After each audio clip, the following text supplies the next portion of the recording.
Hello,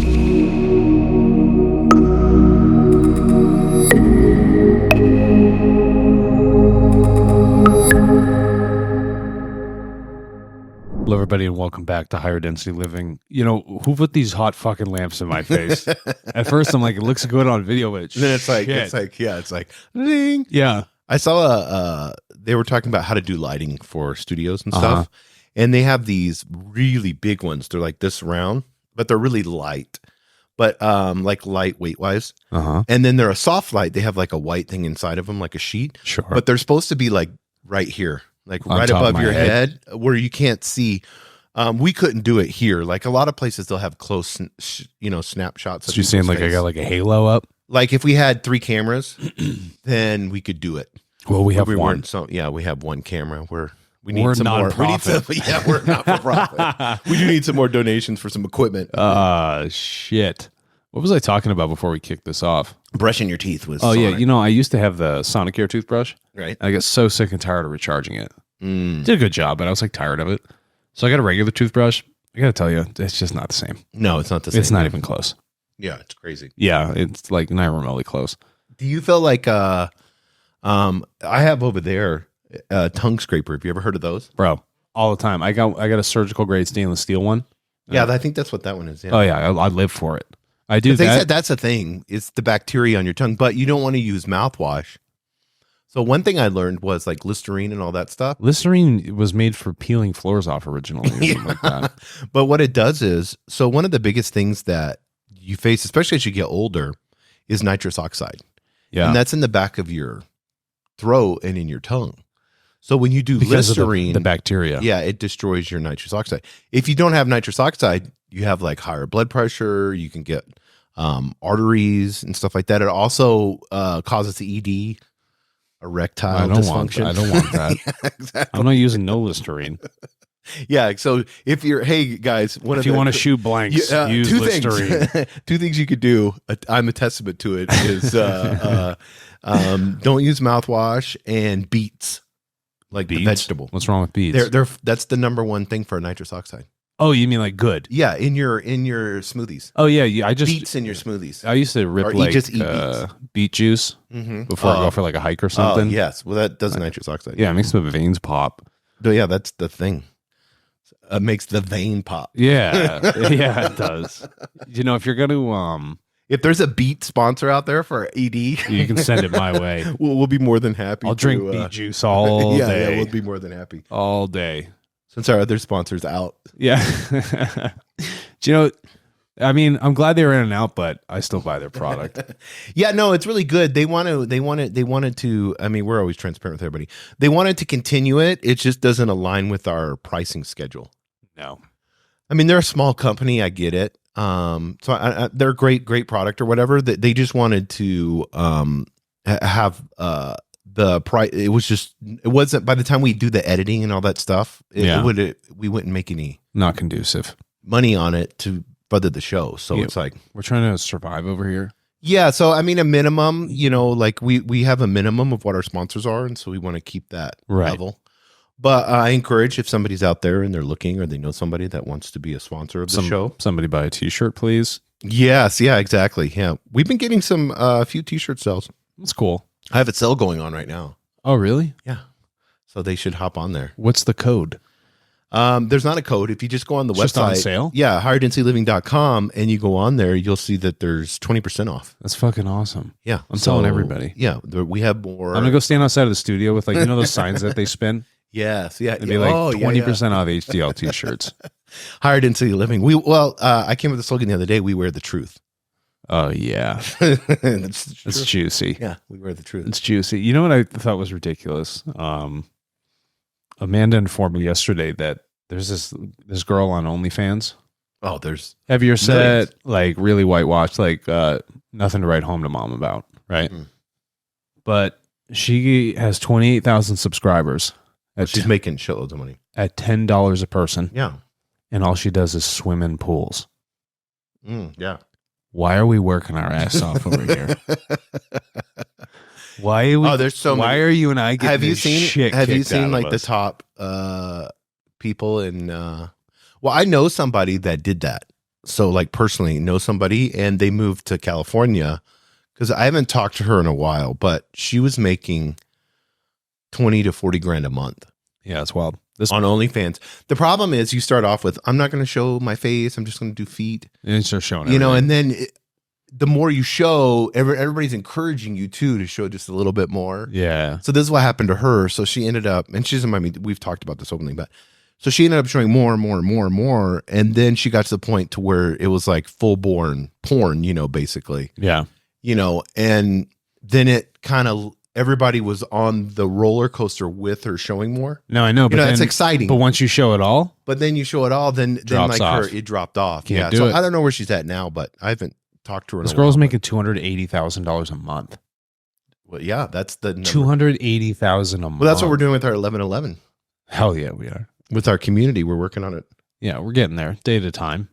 Yeah, so we want to have community. You guys can do $11.11. So, yeah, 1111, it's good stuff. I want to talk about something I've been reconciling with. And this episode, I want to dedicate it to a song. I want to dedicate it now to a song. Yeah, there's a isn't it Soundgarden or something? Is it Soundgarden that does that, or Pearl Jam or somebody like that? Yeah, there's a song on this. Yeah, I want to dedicate this episode to the Grim Reaper. Ooh. Yeah, you know, in the context, Jason, and I'll explain where this is coming from. In the context of this, you know, when people think about the Grim Reaper, it has really negative connotations. Mm-hmm. You know, death scares people. Oh, 100%. There's no control. There is one part of death you can control. Is the point when you transition into it, right? Mm-hmm. Like going to sleep. It's like, you know, when you say, you know, I'm going to go to bed. Well, before you go to bed, you have your mental thoughts, which can have a pretty strong effect on your dream state. Now, when it comes to death, if you don't focus on it your entire life, you greet this Grim Reaper with fear. Mm. And the only thing it's reaping is to pull you essentially from the material ground and take the fruit of what you've learned and transition it to an otherworldly state for a bit until the spirit chooses to incarnate in another fleshy body with a new personality. Okay? Now, if you're not thinking about these moments, there's a couple of, if you watch people die, you've seen people die, right? Mm-hmm. You know, I've seen people die. Like there's a moment by that transitionary state when people get into this thing called the death throe. And the death throes are is when they're fading in and out at a conscious level of where they are here in the material. The body is failing. That. Yeah. And they're about to transition, mm-hmm. you know, into the otherworldly, you know, realm through the death state. Okay. Those who have thought about their death or reconciled things with life, you know, found forgiveness in certain factors, right? Not through any God or religion, but forgiveness of themselves or people around them. You'll notice that their transitions are more gentle. They're more seamless. They're more welcoming of this other state which they're moving into. They've thought about it enough where it's no longer a state of fear, but it's a willingness and a readiness to actually step through to the other side. Yeah, I've seen that. Even people that have religions. You know, I know a lady, I remember I was with her on her deathbed when she was dying. She's like a devout Christian. Sure. And so she was going to go see Jesus.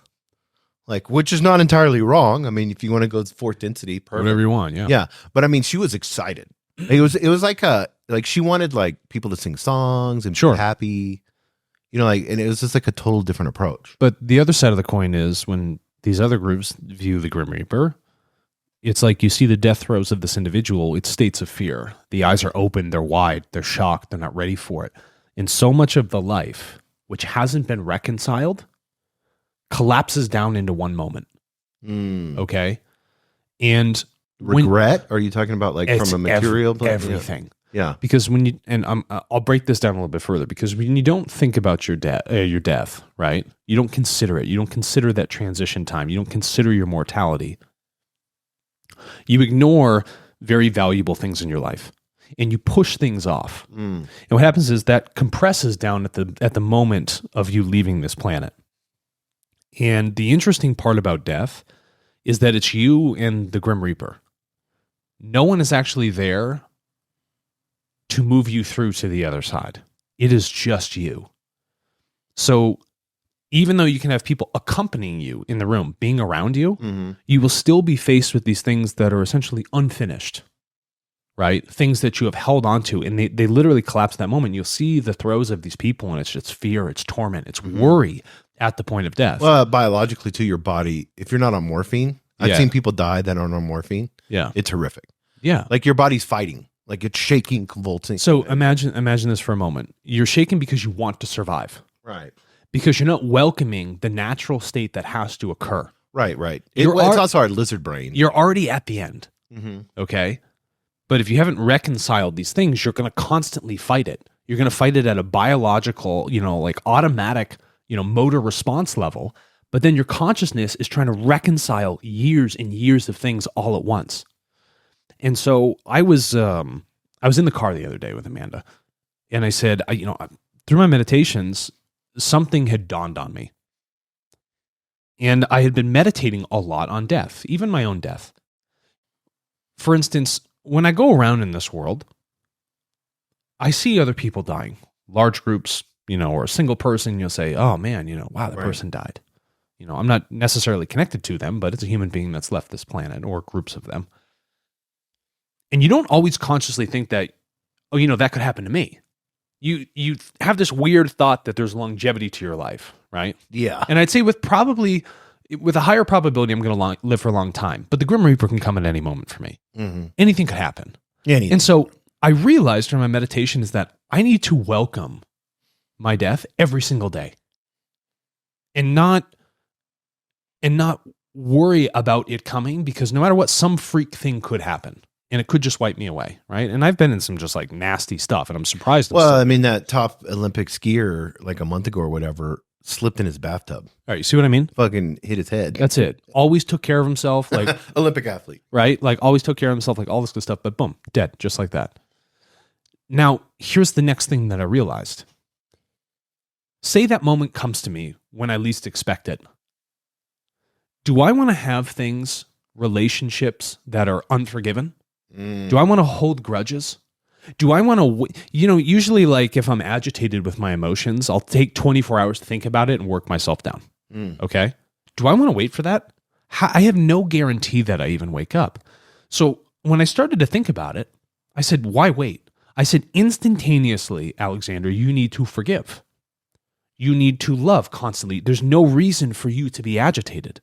You're right. And the more I thought about this and meditated on it, the more I realized that focusing on death, which is at the end, or could be tomorrow, my material end, actually forces me to be here in the moment and realize that all of these other things, which throw me out of my state of equilibrium, that could be jarring just from being through society or just, like through work and stress and all that other stuff, it's fundamentally not that important anymore. And I'm not going to give it a length of time in my day to define what the outcome of this moment is going to be for me, because I realized that I could not be here tomorrow, or say even the next hour if a bolt of lightning hit me or something. So all of these things actually collapse down into a second for me, much like when people's consciousness thoughts collapse into the death throes at the end of their death. My thoughts and emotions have collapsed down to a moment, and it was so powerful for me. I felt so calm and so peaceful, actually more peaceful than I felt in a really long time. And I'm bringing this up because I think focusing on your death, welcoming the Grim Reaper every day, not in a negative sense, is actually a tremendously beneficial tool for us as human beings. Yeah, I'm going to look up this quote because it's what you're saying. And a lot of us do not focus on it. There's like a fear of this thing, right? But if you reconstruct that, reframe it in your mind, and welcome this extremely natural thing that happens for all of us, how you handle the moment right now is going to be completely different for the rest of your existence. So I just wanted to share a little bit of that epiphany that I had through meditation, with all of you guys here that are listening on the show. Yeah. Instantly when you remind me of that, because that's something that, as you get older, you begin to focus on it more, and you're still young. But I'm 50, so when you get that like 40, 50 years old, you begin to think about it more. Sure. And Marcus Aurelius talked about this. It's a Stoic philosophy, is to think about your death. And so that's what I was looking at. And it says, and this was his assertion on it, to lament that shall not be alive 100 years. Hence it's the same folly as to be sorry we are not alive 100 years ago. And he says, death is our friend precisely because it brings us into absolute and passionate presence with all that is here, that is natural, that is love. Do you see what I mean? I didn't realize this, but it made so much sense during my meditation. It brought me down to my presence, this moment. That's what the focus was.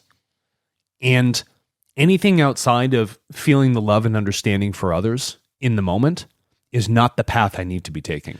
Yeah, and for me, it's understanding, because I think about death a lot too every day.